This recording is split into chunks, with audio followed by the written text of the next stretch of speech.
Qualité du carburant, les révélations du ministre des Hydrocarbures.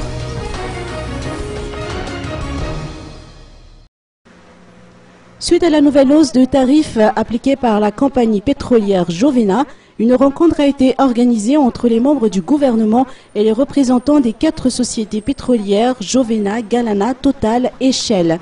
L'entretien a eu lieu aujourd'hui au palais de Mazariv. Il s'agissait de trouver un terrain d'entente, a confié le ministre des Hydrocarbures, Marcel Bernard.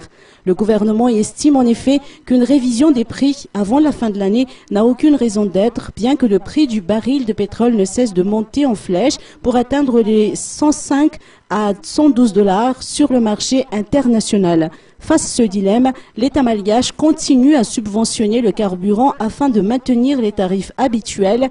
Ce système de subvention étant effectif depuis 2010, l'objet de la rencontre qui a eu lieu aujourd'hui était évidemment de déterminer le montant de ces subventions, mais également de trouver une solution afin d'améliorer la qualité du combustible. Le problème ne vient pas de la qualité du carburant importé, puisque le produit passe par plusieurs niveaux de contrôle avant d'être acheminé vers son lieu de dépôt.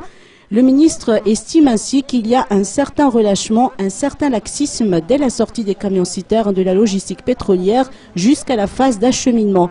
Les Moreg avaient surpris, et ce à plusieurs reprises, des camions-citernes qui font mélanger le pétrole avec du gazole, a-t-on confié. La décision a donc été prise par les 4 compagnies pétrolières de renforcer le contrôle au niveau de la phase de distribution.